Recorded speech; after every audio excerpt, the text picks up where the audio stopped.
कृषी मंत्री असताना शरद पवारांनी काय दिवे लावले? मोदींवर केलेल्या टीकेचा गिरीश महाजनांकडून खरपूस समाचार. राष्ट्रवादी काँग्रेस शरदचंद्र पवार पक्षाचे राष्ट्रीय अध्यक्ष शरद पवार यांनी पंतप्रधान नरेंद्र मोदींवर जोरदार टीका केली होती. आश्वासन, टीका टिप्पणी करणे या पलीकडे सरकारने काय केले आहे?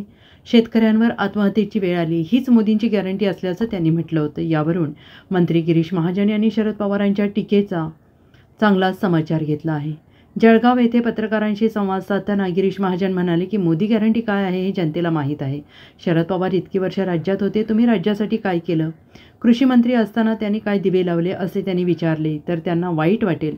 मोदी गॅरंटीची तुम्ही काळजी करू नका, तुम्ही तुमच्या पक्षाची काळजी करा, लोक सांभाळा, तुमचे खाते उघडण्याच्या तयारीत राहा, उगाच कोणी काय केले असे विचारत बसू नका, अशा शब्दात मंत्री गिरीश महाजन यांनी शरद पवार यांच्यावर टीका केली आहे.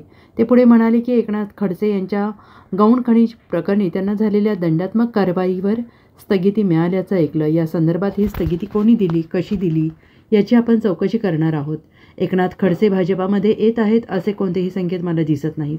हा सगळा निर्णय राज्याचे नेतृत्व आणि केंद्रातून घेतला जात असतो. खडसे मात्र भाजपामध्ये पुन्हा येण्यासाठी जोरदार प्रयत्न करत आहेत, धडपड करत आहेत, हे मात्र निश्चित दिसत असल्याचं त्यांनी म्हटलंय.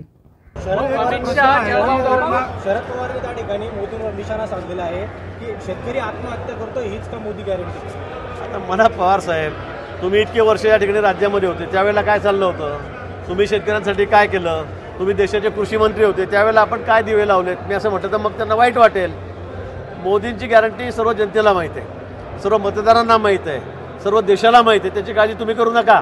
आता तुम्ही तुमचे लोक सांभाळा आणि तुम्ही तुमचं खातं उघडण्याच्या तयारी तुम्ही राहा. लोकसभेचं माझं अजूनही आव्हान आहे. उगाच काहीतरी तुम्ही काय केलं, यांनी काय केलं, पण लोक बघतायत, मतदार बघतायत मोदीजींनी काय केलेलं आहे, मोदींची गॅरंटी काय.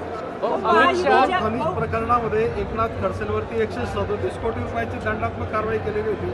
मात्र त्या कारवाईला तर स्थगिती मिळाल्याचं पाहायला मिळते. त्याच सरकारने कारवाई केली होती, त्याच सरकारने स्थगिती. नाही, मी पण आपल्या चॅनलवरूनच काल बघितलं. आता मी चौकशी करतोय, तपास करतोय, कोणी स्थगिती दिली, काय झालं मलाही माहीत नाही.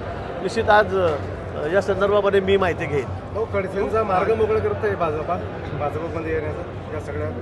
मला वाटतं हा निर्णय जो असतो ना, तो आमचं राज्यातले अध्यक्ष आहेत ते या ठिकाणी करत असतात. केंद्रीय नेतृत्व काही ठिकाणी अडचणी असेल तर करत असतो. पण मला तर असे कुठले काही संकेत दिसत नाही किंवा मला या बाबतीमध्ये माहितीही नाही. पण मला एक गोष्ट माहिती आहे की त्यांचे प्रयत्न फार अतिशय जोरात चाललेले आहेत की मी पुन्हा पक्षात यावं, मला पुन्हा पक्षात घ्यावं, यासाठी धडपड त्यांची मात्र जोरात चाललेली आहे. Bureau report, SBN Marathi, Mumbai.